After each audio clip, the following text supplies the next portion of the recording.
রাজধানীর মোহাম্মদপুরে বৈষম্য বিরোধী ছাত্র আন্দোলনের এক সমন্বয়ককে এলোপাথারি কুপিয়ে আহত করা হয়েছে এবং সেই সমন্বয়ককে এই মুহূর্তে পঙ্গু হাসপাতালের জরুরি বিভাগে চিকিৎসা দেওয়া হচ্ছে এবং তার অবস্থা গুরুতর বলে জানিয়েছে তার সহপাঠী এবং সহকর্মীরা। ইতিমধ্যে আমরা পঙ্গু হাসপাতালের ভেতরে রয়েছি, সেখান থেকে আপনাদেরকে সরাসরি সংযুক্ত করেছি কালের কণ্ঠে।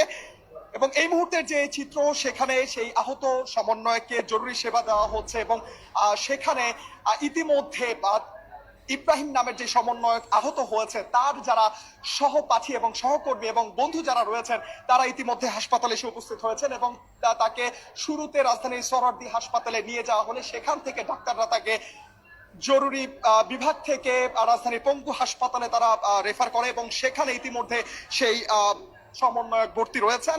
এবং আমরা যতটুকু জেনেছি সমন্বয়ক ইব্রাহিমের সহপাঠী বা সেখানে প্রত্যক্ষদর্শী যারা ছিলেন তারা আমাদেরকে যেমনটি জানিয়েছেন, তারাবির নামাজের পর তারা একটি চায়ের দোকানে বসেছিলেন এবং সেখানে হঠাৎ করেই 4-5 জন দুর্বৃত্ত এসে একটি সিএনজি থেকে নামেন এবং হঠাৎ করেই সমন্বয়ক ইব্রাহিমকে টার্গেট করে এলোপাথারি কোপাতে থাকেন এমন অভিযোগ প্রত্যক্ষদর্শী একজন আমাদেরকে জানিয়েছেন। এবং আমরা যতটুকু জানতে পেরেছি তার সহপাঠী এবং সে সময়ে যারা ইব্রাহিমের পাশে উপস্থিত ছিলেন তারা আমাদেরকে যেমনটি জানিয়েছেন, জুলাই হত্যা মামলার কিছু মামলার তিনি রাত সাক্ষী এবং তাকে উদ্দেশ্য করে এবং তাকে টার্গেট করেই তার উপর হামলাটি করা হয়েছে এবং এই মুহূর্তে তার অবস্থা আশঙ্কাজনক, এমনটি তার সহপাঠী এবং উপস্থিত তার যে বন্ধুরা রয়েছেন তারা আমাদেরকে সেটি জানিয়েছেন। আমরা কয়েকজনের সাথে কথা বলার চেষ্টা করব এবং এই মুহূর্তে বৈষম্য বিরোধী ছাত্র আন্দোলনের মোহাম্মদপুরের একজন সমন্বয়ক ইব্রাহিম তার যেই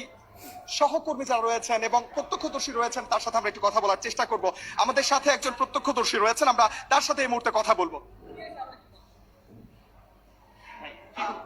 আমরা একটু আপনার কাছ থেকে জানতে চাই, শুরুতেই আপনার নাম পরিচয়টা একটু জানবো। আমার নাম আরিফ আহমেদ। আমি ব্লুমিং চাইল্ড হাই স্কুলের জব করি, টিচার। ইব্রাহিমের উপর যে হামলা, সেই হামলাটি আসলে কিভাবে হয়েছিল, আপনি সেখানে কি দেখেছিলেন? আপনি তো পাশে ছিলেন। আমি তারাবি নামাজ পড়ে ওর সাথে দেখা করতে গেছি এবং দেখা করার সুবাদে আমরা এক চার দোকানে বসছি আর কি চা খাওয়ার জন্য। তো চা খাইতেছিলাম, তো এর ভিতরেই মিলি সেকেন্ডের ভিতরে চারজন দুর্বৃত্ত আসছে আইসে মনে করেন যে এলোপাথারি খুব শুরু করছে।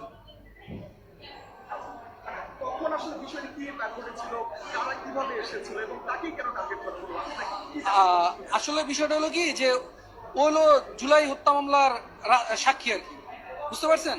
তো ওকে অনেকদিন যাবতই হুমকি দামকি দিয়ে আসতেছে। তো এই হুমকি দামকির ভিতরে অনেকদিন ধরে হুমকি দামকি দিচ্ছে, আপনার জেলের ভিতরে বসে কল দেওয়া বলতেছে যে হুমকি দামকি দিচ্ছে অনেকেই। তো ও সাবধানেই থাকে আর কি, বাসা থেকে তেমন একটা বের হয় না। তো আজকে নামাজের পরে তো বুঝেনি যে 10-5 মিনিট একটু বাইরে থাকে, এই বাইরে থাকাটাই ওর জন্য কাল হয়ে গেছে। ওরা 4 জন আসছিল, ওই 4 জনের মুখে গামছা বান্ধা ছিল। জি।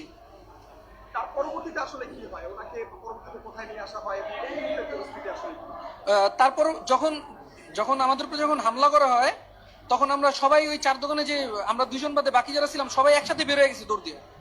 ঠিক আছে, বের হইতে হাতে কোপ দিয়েছে প্রথমে এবং বের হওয়ার সময় মনে হয় মাথার পিছনে কোপ দিছে আর কি, এই আর কি ঘটনা আপনার।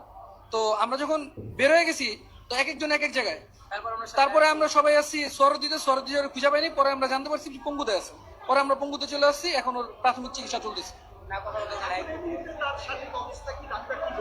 ওর শারীরিক অবস্থা খুবই খারাপ, ওর প্রচুর ব্লিডিং হয়েছে, আপনার খুবই আশঙ্কাজনক অবস্থায় আছে।